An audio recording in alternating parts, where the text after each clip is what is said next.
Ladies and gentlemen, life will test you, stretch you, and at times break you. But what separates those who rise from those who remain stuck is not just intelligence, not just talent, not just skill. It's emotional intelligence, the ability to feel deeply, to process wisely, and to respond powerfully is your greatest superpower. You see, we live in a world where people are praised for titles, degrees, and positions, yet many crumble under the weight of their own emotions. Success is not just about what you know, but how you manage yourself when the storms of life come knocking. When the pressure mounts, when the doors slam, when the setbacks come, because they will, it's your emotional strength that decides if you stay down or get back up. Self-awareness is the key. You cannot lead what you do not understand, and you cannot inspire others if you are lost in your own chaos. Leading yourself begins with knowing yourself, your triggers, your strengths, your weaknesses. And when you know yourself, you no longer react impulsively. You respond intentionally. That response, my friends, is the difference between losing it all and turning your situation into a comeback story. Think about it. How many opportunities have been destroyed by someone who couldn't control their anger? How many relationships shattered because emotions took the driver's seat? How many dreams left undone because fear had the final word? But when you grow emotionally, when you learn to take a step back, breathe, and choose your response, you move from being a prisoner of your emotions to becoming the master of your destiny. Leadership doesn't start with a team, a business, or a title. It starts with you. If you can't lead yourself, you can't lead others. If you can't manage your own emotions, how can you expect to guide someone else through theirs? The strongest leaders are not those who shout the loudest or stand the tallest, but those who stay steady when others collapse. They become the anchor in chaos, not because life spared them storms, but because they learned to navigate their emotions through the storm. Ladies and gentlemen, emotional intelligence is not about being soft. It's about being strong in the moments that matter most. It's about harnessing pain, frustration, and disappointment and using them as fuel to rise higher. Your setback is not the end. It's the classroom where your emotional intelligence is tested and refined. And when you pass that test, when you master yourself, there is nothing life can throw at you that you cannot turn into a comeback. So lead yourself first, master your emotions, and you will discover a power greater than any title, greater than any position, greater than any setback. Because when you lead yourself, you position yourself to lead others. And that, my friends, is how you create lasting impact. Mastering your emotions is not about denying them, suppressing them, or pretending that they don't exist. It's about acknowledging them, understanding them, and directing them in a way that serves your growth instead of sabotaging it. The truth is, emotions are powerful. They can either be fuel or fire. They can lift you to new heights, or they can burn everything you've worked so hard to build. And until you learn to master your emotions, you will always live at the mercy of your circumstances.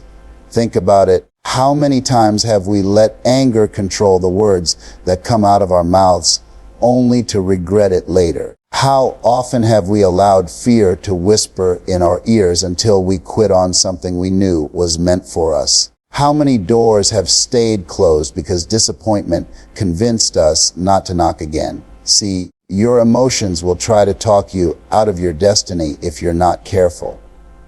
But when you master your emotions, you flip the script, you stop reacting to life and start responding with power, with clarity, with intention. When life hits you, and it will, you can't always control the situation, but you can control how you respond. That's where mastery lies. You can either let the weight of setbacks bury you, or you can let them build you.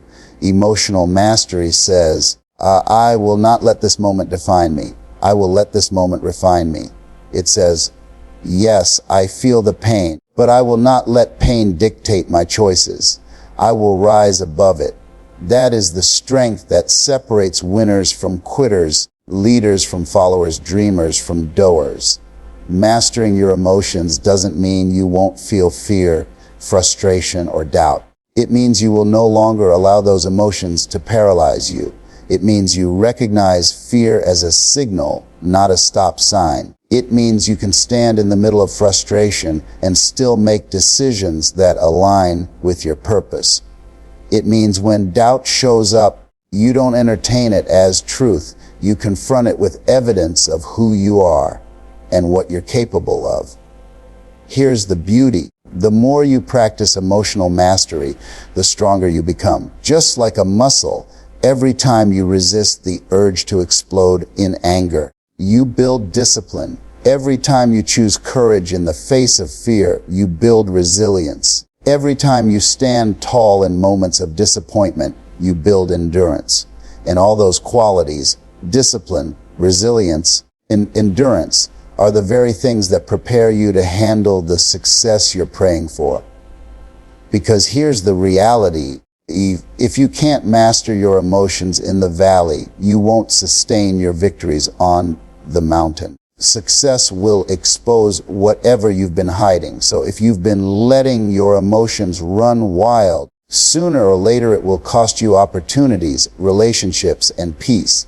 But if you master your emotions now, before the breakthrough comes, you will not only achieve success, you'll be able to keep it, enjoy it, and expand it. So, don't just aim to master the world outside you. Aim to master the world inside you. When you can lead your emotions, you can lead your life. And when you can lead your life, there is no limit to the comeback you can create, no matter how many times you've been knocked down. Self-awareness is the key that unlocks the door to personal growth and lasting success. Without it, you are walking through life blindfolded, stumbling into the same mistakes, trapped in cycles that keep you frustrated and stuck. But when you develop self-awareness, you turn on the lights. You begin to see yourself clearly. The good, the bad, the strong, and the weak. And with that clarity comes power, because you cannot change what you refuse to acknowledge. Many people go through life blaming others for where they are. They point fingers at circumstances, at family, at the economy, at anything outside themselves. But the truth is, if you want to transform your life, you have to look in the mirror first. You must ask, who am I? What are my patterns? What are the choices I've been making? Am I showing up as the best version of myself, or am I hiding behind excuses? That level of honesty may sting, but it's also liberating, because once you can identify the problem, you can also identify the solution. Self-awareness isn't about judgment, it's about understanding. When you know your triggers, you can stop being a slave to them. When you know your strengths, you can lean into them. When you know your weaknesses, you can surround yourself with people who balance you out or invest in the skills you lack. It puts you in the driver's seat of your life instead of being tossed around like a passenger. Think about this. How many relationships have been destroyed because someone didn't know how their words cut like a knife? How many careers have been stalled because someone wasn't aware of the attitude they carried into the room? How many dreams have been delayed because fear was running the show in the background, and they never took time to recognize it? That's what happens when we lack self-awareness. We can't fix what we can't face. But when you take the time to reflect, to journal, to meditate, to ask the hard questions, you begin to uncover the real you. And when you know the real you, you can start leading yourself with clarity. You stop saying yes to things that drain you. You stop putting yourself in environments that diminish you. You start making decisions that align with your values, your vision, and your deepest why. And here's the truth: leadership begins here. You cannot lead others until you learn to lead yourself. People don't follow titles, they follow clarity. They follow authenticity. They follow someone who knows who they are and where they're going. That's why self-awareness is not optional. It's essential. Every setback in your life can become a comeback if you are self-aware enough to recognize the lesson in it. Without self-awareness, setbacks feel like punishment. With self-awareness, setbacks become preparation. They prepare you for the next level because you now know what to fix, what to improve, and what to let go of. So take time to know yourself. Study your patterns. Pay attention to your inner world, because when you master the awareness of who you are, you unlock the ability to create who you want to become. And that, my friends, is the foundation of lasting growth and unshakable success. Resilience is not about pretending that life doesn't hurt. It's not about putting on a fake smile when your heart is breaking. Resilience is about standing tall even while you're trembling inside. It's about refusing to let life's blows dictate the end of your story. You see, there's a big difference between reacting to challenges and responding to them. Reaction is emotional, impulsive, and often destructive. Response is thoughtful, intentional, and rooted in strength. The way you choose to respond to challenges determines whether you remain in the pit or rise to higher ground. Life will test you with storms you never saw coming.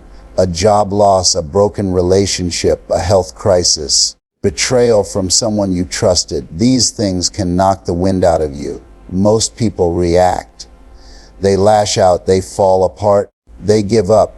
And when they do, they hand over their power to the very circumstance that was meant to strengthen them. But resilient people, they pause, they breathe, and they choose to respond in a way that serves their growth. They may cry, but they keep moving. They may stumble, but they refuse to stop walking. They may fall, but they get back up again. That's the essence of resilience. Resilience doesn't mean you won't feel the pain. It means the pain won't control you. It means that instead of asking, why me? You start asking, what is this trying to teach me? How can I use this? Every setback holds a lesson, and resilience is what allows you to find it. The ones who rise are not those who avoid hardship, but those who transform hardship into wisdom, grit, and renewed determination. Think about a muscle. The only way it grows stronger is through resistance. Life works the same way. Every trial you face is resistance training for your character. Each challenge is preparing you for something bigger. Every disappointment is building a new layer of strength within you. And when you respond with resilience instead of reaction, you graduate from that pain with a new level of power. Here's what resilience really does. It buys you time. Reaction is quick, but response is thoughtful. Resilience gives you the pause between what happened to you and what you choose to do next. And it's in that pause that your greatest power lies. That's where you decide whether this is the end or just the beginning of a comeback. That's where you decide whether this setback is going to define you or refine you. Resilient people understand something powerful. Life doesn't get easier, but you get stronger. And when you get stronger, the storms that once would have crushed you now become winds that push you forward. The same fire that burns some people is the same fire that refines others. The difference is not the fire, it's the response. So make up your mind today. No matter what life throws at you, you will respond, not react. You will learn, not quit. You will rise, not sink. Because resilience is not just surviving the storm, it's using the storm to discover the warrior within you. Self-awareness is the foundation of emotional intelligence. Without it, you cannot lead yourself, let alone others. Too many people drift through life on autopilot, reacting to situations without ever stopping to examine their own emotions, thoughts, or behaviors. They let frustration control their words, stress dictate their decisions, and fear limit their potential. Self-awareness interrupts that cycle. It forces you to look in the mirror and recognize not only who you are today, but also who you are becoming. The first step is identifying your triggers. Everyone has situations or people that ignite strong emotions, anger, insecurity, or defensiveness. When you fail to recognize those triggers, they control you. But when you understand them, you can prepare yourself to respond with clarity instead of impulse.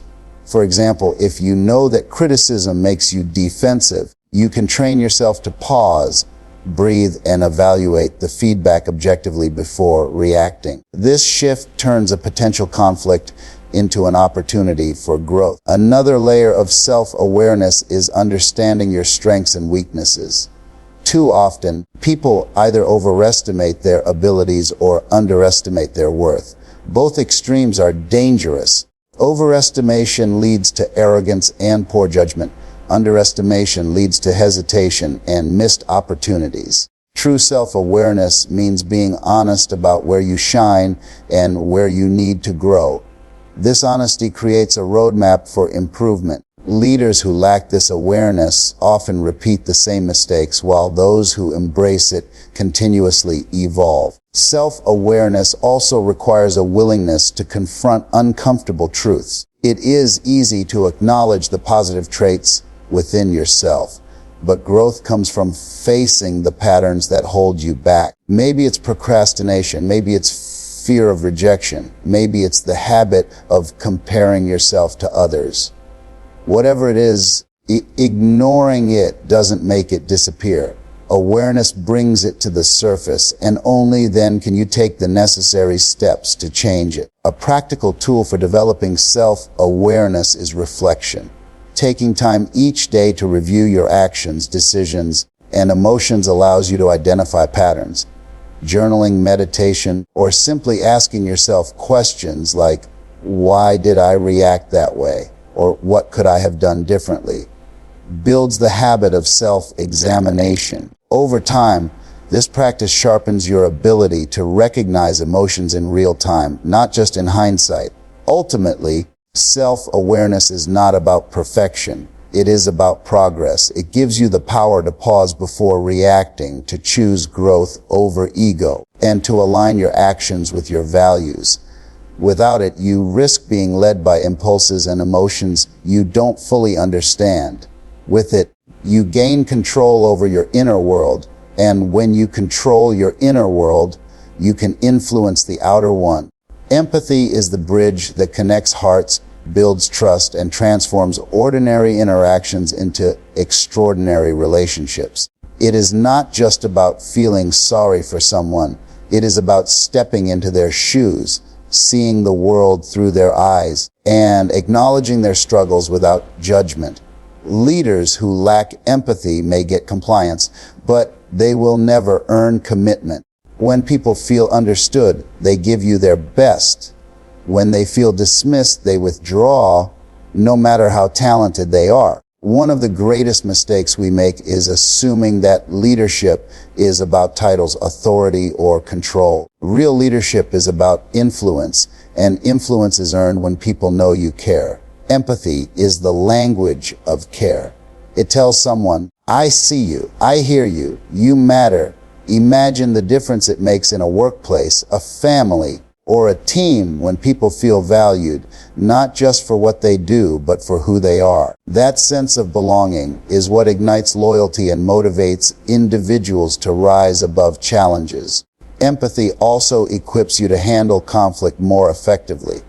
Instead of rushing to defend your position, you learn to listen with the intent to understand, not just to respond. This shift can turn heated disagreements into constructive dialogue. A leader who approaches conflict with empathy doesn't ask, how do I win this argument? But rather, how do we move forward together? That mindset builds unity instead of division, and unity always multiplies strength. In addition, empathy helps you recognize the silent battles people are fighting. Not everyone wears their pain on their sleeve. Sometimes the person who smiles the brightest carries the heaviest load. When you take time to ask, How are you really doing? And you mean it, you open a door for healing. That small act of care can change someone's entire outlook. It can remind them that they are not alone, and that reminder can be the very thing that gives them the courage to keep going. Developing empathy requires humility. You cannot connect with others if you are only focused on yourself. It means being present, putting aside distractions, and giving people the gift of your full attention. It means listening not only to words, but also to tone, to body language, to what is being said between the lines. It means withholding judgment long enough to truly understand where the other person is coming from. At its core, empathy is not a weakness. It is a strength. It builds bridges where walls once stood. It creates opportunities where obstacles once seemed permanent. It turns strangers into allies and teams into families. If you want to lead, if you want to inspire, if you want to make an impact that lasts, empathy must be at the center of your life. Because when you lead with empathy, you don't just touch minds, you touch hearts. And when you touch hearts, you unlock potential that even people themselves didn't know they had.